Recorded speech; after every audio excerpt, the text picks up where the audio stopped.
అందరికీ నమస్కారం. శ్రీ మాత్రే నమః. ఓం నమ శివాయ. ఓం శ్రీ సాయిరామ్. రేపు బుధవారం రోజున రహస్యంగా బీర్వాలో ఈ ఆకును పెడితే చాలు, బీర్వా మొత్తం నోట్ల కట్టలతో నిండిపోతుంది. వద్దన్న ధనం వస్తుంది. కాబట్టి రేపు బుధవారం రోజు బీర్వాలో ఈ ఒక్క ఆకును పెట్టండి. చాలా అద్భుతమైన ఫలితాలను పొందుతారు. ఈ బుధవారం పరమ పవిత్రమైనది కాబట్టి ఈరోజు ఎవరైతే బీర్వాలో ఈ ఆకును పెట్టుకుంటూ ఉంటారో వారికి తప్పకుండా ధన సమస్యలన్నిటి కూడా తొలగిపోతాయి. ఆర్థిక సమస్యలన్నిటివి ఉండవు. ధన సమస్యలన్నీ కూడా పోతాయి. ధన ద్వారాలు తెరుచుకుంటాయి. ధనం సంపాదించే మార్గాలు తెరుస్తాయి. కొంతమంది బీర్వాలో ఎంత డబ్బును పెట్టినా అది ఉండదు. ఉదయం పెడితే సాయంత్రానికి లేదా మరునాటికి ఖర్చు అయిపోతూ ఉంటుంది. ఎంత సంపాదించినా చేతిలో ధనం నిలబడదు. ఎంత దాచుకున్నా కూడా బీర్వాలో ధనం నిలవదు.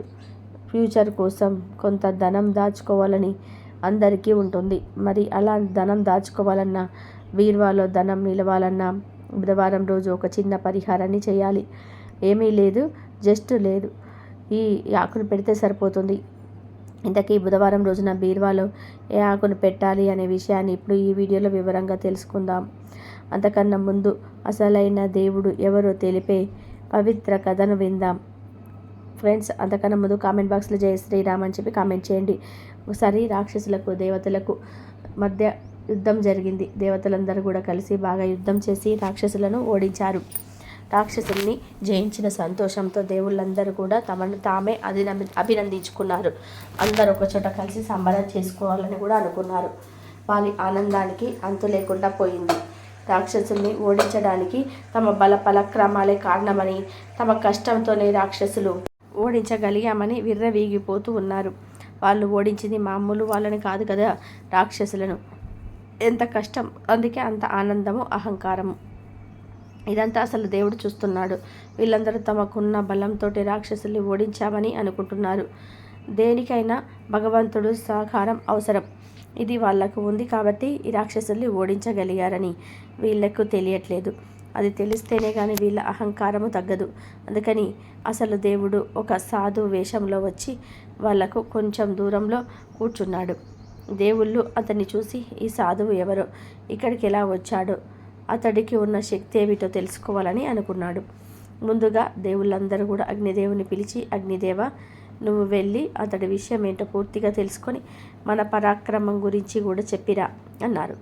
దానికి అగ్నిదేవుడు అంగీకరించి సాధువు దగ్గరికి వెళ్ళి, నువ్వెవరివి, ఇక్కడ ఎందుకు వచ్చావు అని దర్పంగా అడిగాడు.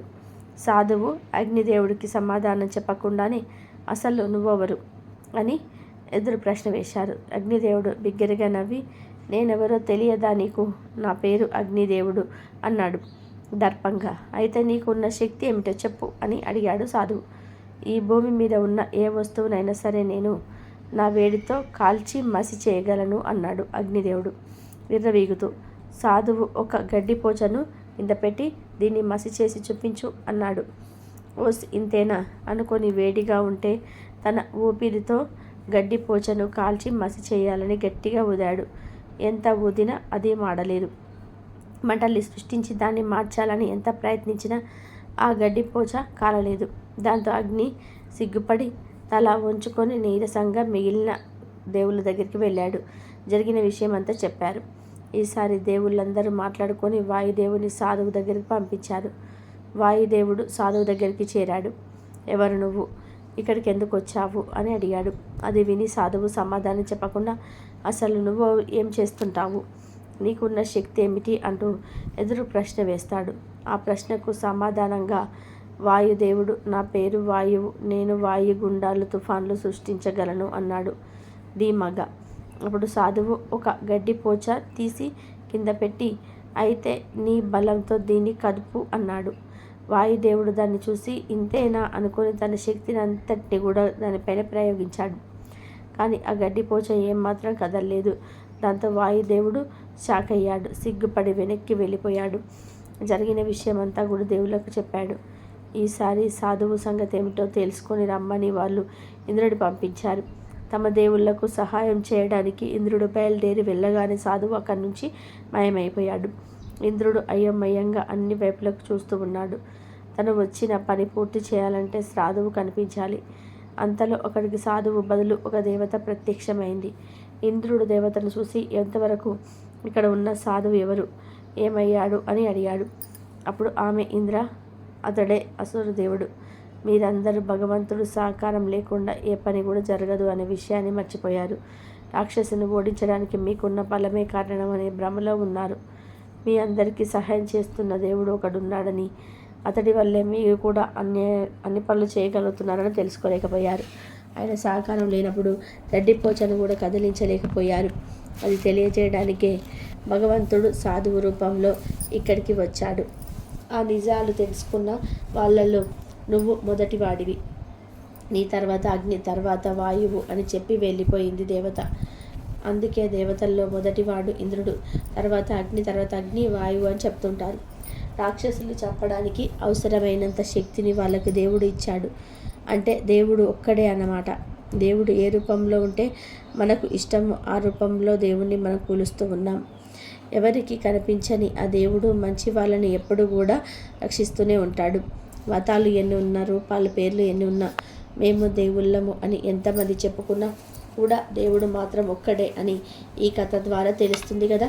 కాబట్టి అందరూ కూడా మంచి బుద్ధులతో మంచి పనులు చేస్తూ కలిసిమెలిసి ఉండాలి. ఇక వీడియోలోకి వదిలే ముందు ఫ్రెండ్స్, మీరు ఇప్పటి వరకు వీడియోకి లైక్ చేయకపోతే వెంటనే లైక్ చేయండి. అలాగే మా ఛానల్ని కూడా సబ్స్క్రైబ్ చేసుకొని మాకు సపోర్ట్ చేయండి. ఇక విషయంలోకి వస్తే, రేపు వచ్చే బుధవారం చాలా విశేషమైనది. ఈరోజు ఎటువంటి పరిహారాలు చేసినా 100కు 100% ఫలితాలు వస్తాయి. ఎవరైతే ధన సమస్యలతో బాధపడుతూ ఉన్నారో, బీర్వాలో ధనం నిలవట్లేదని బాధపడిపోతున్నారో, వారు చక్కగా ఈ బుధవారం ఒక మారేడు ఆకును తీసుకోండి. మారేడు ఆకు చాలా పవిత్రమైనది. మారేడు ఆకుకు ఐశ్వర్యాన్ని ఆకర్షించే శక్తి ఉంది. మన కష్టాలను తొలగించే శక్తి మారేడు ఆకుకు ఉంది. ఆ మారేడు ఆకు మీద బీర్వాను పెట్టండి. అలా ఎలా పెట్టాలంటే ఏమీ లేదు. రేపు బుధవారం రోజు చక్కగా ఒక మంచి మారేడాకును తెచ్చుకోండి. చిరుగులు లేని మంచి మారేడాకు తెచ్చుకొని ఆ ఆకును పసుపు కలిపిన నీటితో కడగండి. ఆ తర్వాత కొద్దిగా కుంకుమను తీసుకొని ఆ కుంకుమలో చిటికెడు పచ్చ కర్పూరం కూడా కలపండి. తర్వాత ఈ కుంకుమను, కర్పూరాన్ని నీళ్లు కలిపి పేస్ట్ లాగా తయారు చేసి ఆ పేస్ట్తో మారేడు దళం యొక్క 3 ఆకుల మీద 3 కుంకుమ బొట్లు పెట్టండి. తర్వాత ఈ మారేడు ఆకుకు కొంచెం ధూపం కూడా చూపించి ఆకుకు మీ కోరికని చెప్పుకోండి. మా బీరువాలో ధనం నిలవాలి, మాకు ధనం కలిసి రావాలి, ఆ ధనం అనవసరంగా ఖర్చు అవ్వకూడదు, ఫ్యూచర్ అవసరాలకు ఉపయోగపడాలి అని మనస్సారా సంకల్పం చెప్పుకోండి. తర్వాత ఆ మారేడు ఆకును తీసుకొని వెళ్ళి మీ బీరువాలో డబ్బులు దాచేలాగా లాకర్లో పెట్టుకోండి. ఇలా ఈ చిన్న పరిహారాన్ని చేసుకోవడం వలన ధనం ఖర్చు అవ్వకుండా ఉంటుంది. మీ బీరువా ఎప్పుడు ధనంతో నిండుగా ఉంటుంది, నోట్ల కట్టలతో నిండిపోతుంది. ఇక అసలు ధన సమస్యలు అనేటివి రావు. ఇలా పెట్టిన ఆకును 6 నెలల తర్వాత మళ్ళీ ఏదైనా ఒక బుధవారం రోజు మార్చుకోవాలి. అంటే పాత ఆకును తీసి పారే నీటిలో పడేసి మళ్ళీ ఇంకొక ఆకుతో పరిహారం చేసుకొని బీరువాలో పెట్టుకుంటే చాలు. ధనానికి లోటు అనేది రాదు. కాబట్టి అందరూ బుధవారం రోజు ఈ ఆకును బీరువాలో పెట్టి ధనానికి లోటు లేకుండా ఆనందంగా జీవించండి. బుధవారం రోజు ఈ పనులను చేయటం వలన మీ సమస్యల నుండి బయటపడమే కాకుండా మీ జాతకం మారిపోతుందని పండితులు చెప్తూ ఉన్నారు. మరి బుధవారం రోజు ఏం చేయటం వల్ల మీ సమస్యలు తొలగిపోయి మీరు ఎలా కోటీశ్వరులు అవుతారో ఈరోజు మనం ఈ వీడియోలో తెలుసుకుందాం. మీ ఇంట్లో ఆహార పదార్థాలను ఈ చిన్న చిన్న పరిహారాలకు ఉపయోగించుకోవడం వలన మీరు జీవితంలో ఎదుర్కొంటున్నటువంటి సమస్యల నుండి అయినా సరే బయటపడేసే అవకాశం ఉంటుంది. మీ సమస్యలకు సమాధానం దొరకటమే కాకుండా మిమ్మల్ని అదృష్టం వరిస్తుంది. అంతేకాకుండా మీరు చేసే ప్రతి పని, అంటే ఏదైనా పని మీద మీరు ఆటంకాలు తొలగుతున్నాయి అనుకున్నట్లయితే ఆ ఆటంకాలన్నీ కూడా తొలగిపోయి మీకు విజయం లభిస్తుంది. దీనితో మీరు మీ జీవితంలో ఉన్నతమైన స్థానానికి వెళ్తారు. మీ మాట సంఘంలో గౌరవం మర్యాదలు పెరుగుతాయి. అంటే మీ మాటకు సంఘంలో గౌరవం మర్యాదలు ప్రతిష్టలు లభిస్తాయి. ఎవరి జాతకంలో అయితే బుధ గ్రహం వల్ల బలంగా ఉంటుందో వారు చేసే ప్రతి పనిలో అద్భుతమైన విజయాలను సాధిస్తారు. ఈ పరిహారాన్ని ఆడవారు, మగవారు ఎవరైనా సరే చేసుకోవచ్చు. బుధవారం రోజు ఉదయం లేదా సాయంత్రం పూట ఈ పరిహారాన్ని చేసుకోవచ్చు. బుధవారం రోజు స్నానాన్ని చేసిన తర్వాత మాత్రమే ఈ పరిహారాన్ని చేసుకోవాలి. మీరు ఎటువంటి సమస్య నుండైనా సరే మీరు బయటపడడానికి, ఆ సమస్యకు సమాధానం దొరకడానికి, మీరు చేస్తున్న పనిలో ఆటంకాలు రాకుండా ఉండడానికి బుధవారం ఉదయం స్నానాన్ని చేసుకున్న తర్వాత ఒక ప్లేట్ తీసుకొని దాంట్లో కొద్దిగా ధనియాలు, కొద్దిగా బెల్లాన్ని పెట్టుకోవాలి. అలా పెట్టుకున్న దాన్ని మీ పూజ గదిలో మీ ఇష్టదైవం ముందు నైవేద్యంగా పెట్టుకోవాలి. మీ ఇష్ట దైవానికి వివిధ రకాల పూలతో పూజించి ఆ దైవానికి సంబంధించిన అష్టోత్తరాలను చదువుకోవాలి. మీకున్న సమస్యల నుండి బయటపడేయమని చెప్పుకొని నమస్కరించుకొని ధనియాలు, బెల్లాన్ని మీరు మీ కుటుంబ సభ్యులు ప్రసాదంగా స్వీకరించాలి. ఇలా ప్రతి బుధవారం చేయటం వలన మీకున్న సమస్యలు నెమ్మదిగా తగ్గుముఖం పట్టడమే కాకుండా మీ వ్యాపారంలో ఉన్న సమస్యలు తొలగిపోతాయి, ధనవృద్ధి కూడా కలుగుతుంది. దీనితో మీరు ధనవంతులు అవుతారు. ఇలా చేయటం వలన మీ కోరికలు నెరవేరుతాయి. గరిక పూసలు అంటే గడ్డిని లేదా గరిక పూసలను తీసుకోవాలి. అవి కూడా 11 లేదా 21 గడ్డి పూసలను తీసుకోవాలి. ఒక ఎర్రటి దారాన్ని తీసుకొని గరికను మాలలాగా కట్టాలి. ఆ మాలను పూజ గదిలో వినాయక పటానికి లేదా విగ్రహానికి వేయాలి. వినాయకుడిని ధూపదీప నైవేద్యాలతో పూజించి ఈ మనసులో ఉన్న కోరికను చెప్పుకుంటే చాలు, ఆ కోరికలన్నీ కూడా నెరవేరుతాయి. ఎందుకంటే విఘ్నాలు తొలగించే ఆ విఘ్నేశ్వరుడికి మీ కోరికలను, సమస్యలను చెప్పుకోవడం వలన మీకు ఉన్న ఆ సమస్యల నుండి బయటపడమే కాకుండా మీరు ఆనందంగా ఉంటారు. ఇలా 3 బుధవారాలు లేదా 11 బుధవారాలు చేయటం వలన మంచి ఫలితాలను పొందుకుంటారని పండితులు చెప్తూ ఉన్నారు. ఇలా చేయటం వలన కుటుంబంతో ఆనందంగా జీవిస్తారు. మీరు అన్ని విజయాలనే సాధిస్తారు. ఈ 3వ పరిహారం లక్ష్మీ అనుగ్రహం కోసం ధనం స్థిరంగా ఉండడానికి చేసుకోవాలి. బుధవారం రోజు ఒక ప్లేట్ను తీసుకోవాలి. దాంట్లో చిన్న బెల్లం ముక్కను పెట్టుకోవాలి. ఆ బెల్లం ముక్కపై ఆవు నెయ్యిని కొద్దిగా పోయాలి. ఇలా మీ పూజా మందిరంలో వినాయకుడి పటం ముందు చేసుకోవాలి. ఇలా బుధవారం ఉదయం లేదా సాయంత్రం చేసుకోవచ్చు. బెల్లం ముక్కను వినాయకుడి పట్టం ముందు పెట్టిన తర్వాత నమస్కారం చేసుకొని దానిని మీరు ప్రసాదంగా స్వీకరించాలి. ఇలా చేయడం వలన మీ జాతకంలో ఉన్న బుధ గ్రహం యొక్క అనుగ్రహం పెరిగి లక్ష్మీ అనుగ్రహం కలుగుతుంది. లక్ష్మీ అనుగ్రహంతో ధనం మీ ఇంట్లో స్థిరంగా నిలబడుతుంది. ధనం ఇంట్లో ఉంటే మీరు ధనవంతులు అవుతారు. బుధ గ్రహం యొక్క అనుకూలత పెరిగితే మీకు అన్ని శుభాలే జరుగుతాయి.